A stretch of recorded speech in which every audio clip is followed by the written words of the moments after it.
Hello प्यारे साथियों, एक नए वीडियो में आप सभी का स्वागत है। इस वीडियो में हम बात करने वाले हैं उत्तर प्रदेश बीएड के प्रथम सेमेस्टर पेपर 4 की, जिसका नाम है शिक्षा में क्रियात्मक अनुसंधान। शिक्षा में क्रियात्मक अनुसंधान, इसमें हम लोग बात करेंगे शिक्षा में क्रियात्मक अनुसंधान में यूनिट 1 की। इसमें इकाई 1 की, जिसका नाम है क्रियात्मक अनुसंधान, एक्शन रिसर्च। ये क्रियात्मक अनुसंधान का भाग 2 वीडियो बनने वाली है। इससे पहले यदि पहली वीडियो को आप नहीं देखे हैं तो प्लेलिस्ट में जाएं और वहां से आप पहली वीडियो को देख लें, ताकि आपका क्रम बना रहे और सिलेबस भी समझ में आता रहे। आगे देखते हैं। इसमें हम लोग पार्ट 2 में कवर करेंगे शैक्षिक अनुसंधान। पहला वाला अनुसंधान के बारे में हम लोगों ने चर्चा कर लिया था कि अनुसंधान का अर्थ क्या है, अनुसंधान की विशेषता क्या है और अनुसंधान के महत्व क्या है। आज हम लोग बात करेंगे शैक्षिक अनुसंधान की। शैक्षिक अनुसंधान में देखें, टोटल हम लोगों को 6 टॉपिक कवर करनी है। इसमें जो पहली टॉपिक होगी शैक्षिक अनुसंधान का अर्थ एवं परिभाषा। दूसरी टॉपिक होगी शैक्षिक अनुसंधान के स्तर। तीसरी टॉपिक शैक्षिक अनुसंधान की विशेषता। आगे शैक्षिक अनुसंधान के उद्देश्य। पांचवा शैक्षिक अनुसंधान की आवश्यकता। छठी होगी शैक्षिक अनुसंधान का क्षेत्र। यानी कि इस वीडियो में हम लोग टोटल 6 टॉपिकों को कवर करने वाले हैं। बहुत अच्छे तरीके से आपका डाउट क्लियर होगा। आप इससे पहले वाली वीडियो को भी कवर कर लीजिएगा। चलिए स्टार्ट करते हैं आज के वीडियो को। सबसे पहले हम लोग देखते हैं कि जो शैक्षिक अनुसंधान का अर्थ और परिभाषा क्या है। ठीक है, तो देखिए शैक्षिक अनुसंधान का अर्थ। इसमें देखते हैं, यह अनुसंधान का वह क्षेत्र है जो शिक्षा से संबंधित समस्याओं और घटनाओं का व्यवस्थित, नियंत्रित, अनुभवजन्य और विश्लेषणात्मक अध्ययन करता है। इन चारों पॉइंट को रटेंगे: व्यवस्थित, नियंत्रित, अनुभवजन्य और विश्लेषणात्मक। चारों पॉइंट को क्लियर करेंगे, चारों पॉइंट को याद रखेंगे: व्यवस्थित, नियंत्रित, अनुभवजन्य और विश्लेषणात्मक अध्ययन। इसका उद्देश्य शिक्षा की प्रक्रिया, विधियों, नीतियों और परिणामों को बेहतर बनाना है। इसका उद्देश्य क्या है? किसका? शैक्षिक अनुसंधान का, कि व्यवस्थित, नियंत्रित, अनुभवजन्य और विश्लेषणात्मक तरीके से इस शिक्षा में इसे अध्ययन करना। इसका उद्देश्य क्या है? कि शिक्षा की प्रक्रिया, विधियों, नीतियों और परिणामों को बेहतर बनाना। यह है शैक्षिक अनुसंधान का अर्थ। आगे चलते हैं शैक्षिक अनुसंधान के परिभाषा की तरफ।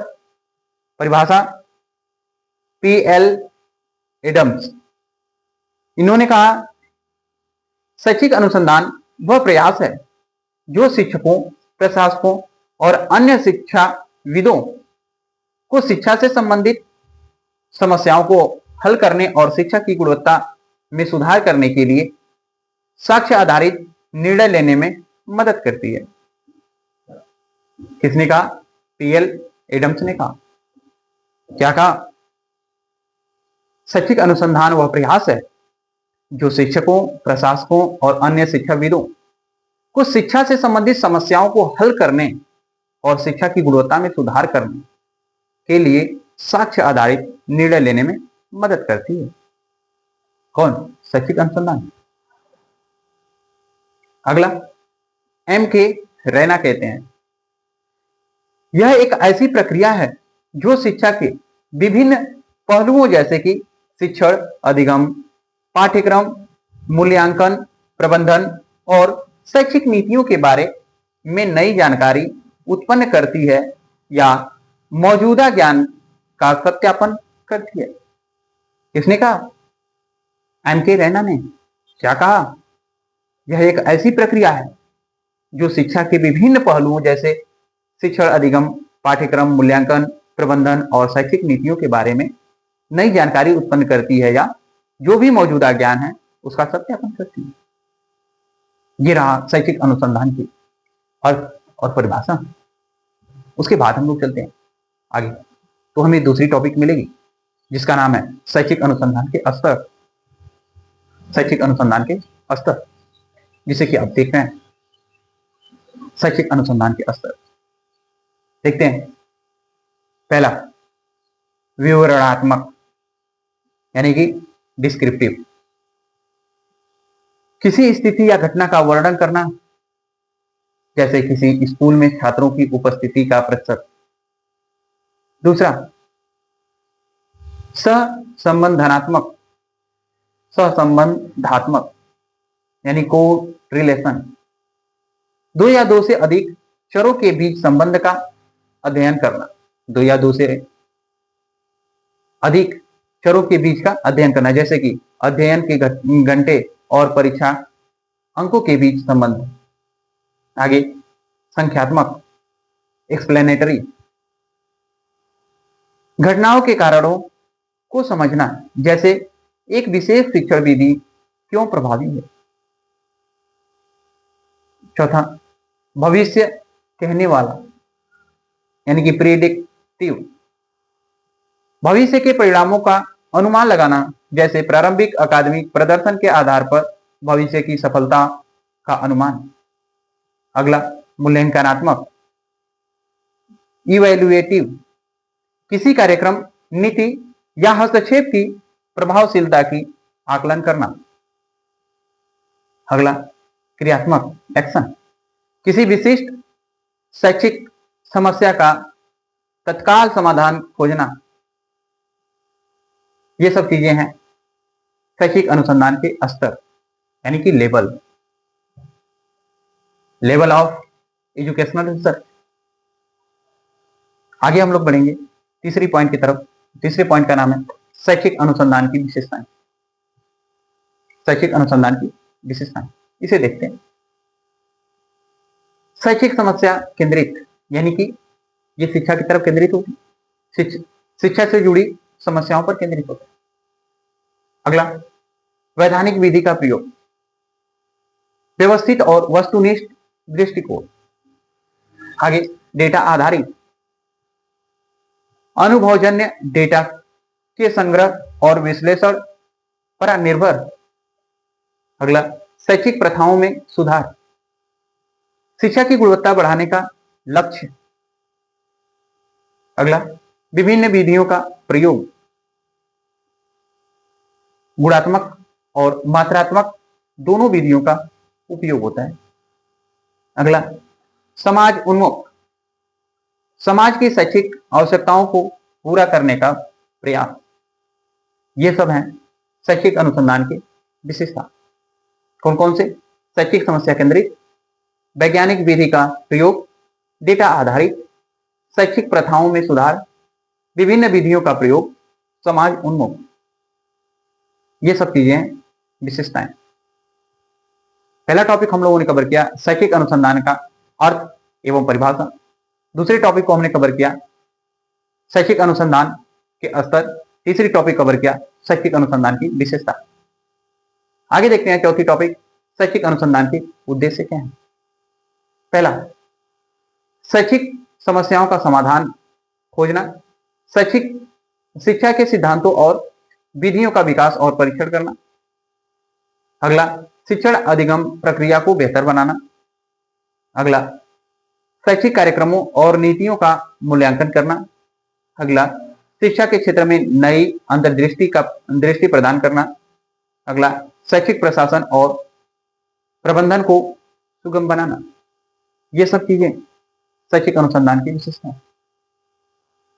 इसके आगे बढ़ेंगे टॉपिक नंबर 5, जिसका नाम है शैक्षिक अनुसंधान की आवश्यकता। आखिर क्यों शैक्षिक अनुसंधान को लाया गया, देखते हैं।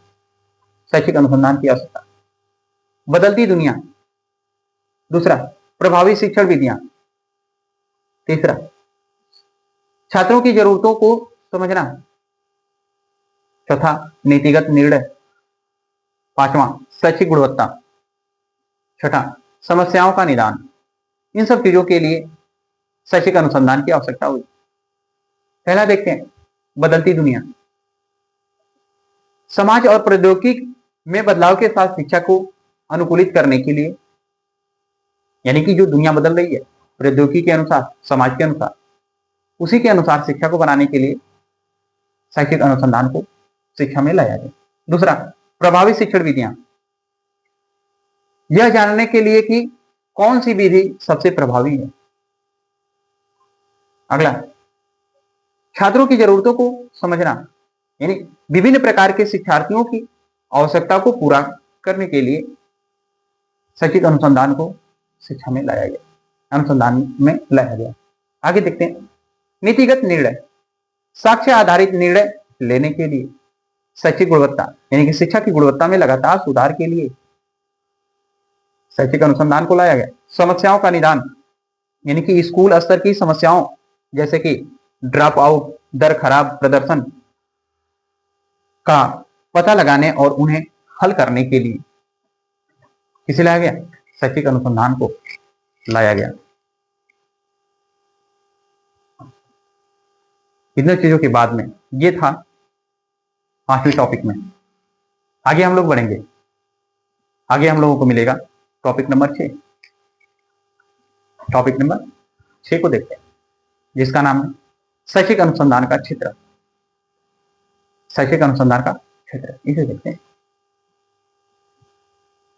शिक्षण अधिगम प्रक्रिया में, दूसरा पाठचर्या विकास, तीसरा शैक्षिक मनोविज्ञान, चौथा शैक्षिक प्रशासन और प्रबंधन, अगला शैक्षिक प्रौद्योगिकी, अगला समावेशी शिक्षा, अगला शैक्षिक मूल्यांकन, अगला शैक्षिक नीतिगत और योजनाएं, नीतियां और योजनाएं, शैक्षिक नीतियां और योजनाएं, साक्षरता और वयस्क शिक्षा। ये सब चीजें हैं शैक्षिक अनुसंधान के क्षेत्र। पहले की तरफ देखते हैं, शिक्षण अधिगम प्रक्रिया, विधियां, रणनीतियां, मूल्यांकन, सीखने की शैलियां, ये सब चीजें शिक्षण अधिगम प्रक्रिया में आते हैं। दूसरा देखते हैं, पाठ्यचर्या विकास, पाठ्यक्रम डिजाइन, सामग्री, उसका मूल्यांकन किसमें आएगा, पाठ्यचर्या विकास में आएगा। शैक्षिक अनुसंधान आता है कहां, पाठ्यचर्या विकास में, जैसे पाठ्यक्रम डिजाइन करने के लिए, सामग्री उसका मूल्यांकन करने के लिए। अगला कहां आएगा शैक्षिक अनुसंधान, शैक्षिक मनोविज्ञान में आ जाएगा, बाल विकास, प्रेरणा, सीखने की प्रक्रिया। आगे कहां आ सकता है, शैक्षिक प्रशासन और प्रबंधन में, जैसे स्कूल के नेतृत्व में, नीतियों को बनाने में, संसाधन प्रबंधन करने में शैक्षिक अनुसंधान आ सकता है। अगला शैक्षिक प्रौद्योगिकी में, जैसे ई लर्निंग, डिजिटल उपकरण, शिक्षण में प्रौद्योगिकी का उपयोग, यहां आएगा कौन, शैक्षिक अनुसंधान, उसी का क्षेत्र है। समावेशी शिक्षा में आ जाएगा, विशेष आवश्यकता वाले छात्रों के लिए शिक्षा। शैक्षिक मूल्यांकन में आएगा शैक्षिक अनुसंधान, जैसे परीक्षाएं हो गया, परीक्षण हो गया, मानकीकरण। शैक्षिक नीतियों और जो योजनाएं बनाई जाती हैं वहां आएगा, जैसे सरकारी नीतियों का विश्लेषण और प्रभाव, यहां तक आता है कौन, शैक्षिक अनुसंधान। भाषा शिक्षा, विज्ञान शिक्षा, गणित शिक्षा आदि विषय विशिष्ट अनुसंधान होते हैं। ये हैं अनुसंधान के क्षेत्र। इतना हम लोग देखें इस पार्ट में, इसमें तो आज हम लोग का क्रियात्मक अनुसंधान की तरफ बढ़ते, नहीं ये दूसरा है। हम लोगों ने दूसरी टॉपिक को कवर किया जिसका नाम था शैक्षिक अनुसंधान। शैक्षिक अनुसंधान, इसमें हम लोगों ने देखा शैक्षिक अनुसंधान का अर्थ एवं परिभाषा। दूसरा देखा था शैक्षिक अनुसंधान के स्तर। तीसरा शैक्षिक अनुसंधान की विशेषता। चौथा शैक्षिक अनुसंधान के उद्देश्य। पांचवा शैक्षिक अनुसंधान की आवश्यकता। छठवां शैक्षिक अनुसंधान का क्षेत्र। इतने टॉपिकों के ऊपर हमने चर्चा किया। उम्मीद करते हैं कि आपके लिए यह वीडियो बहुत उपयोगी होगी। इस वीडियो में इतना ही रखते हैं। Thank you for watching this video.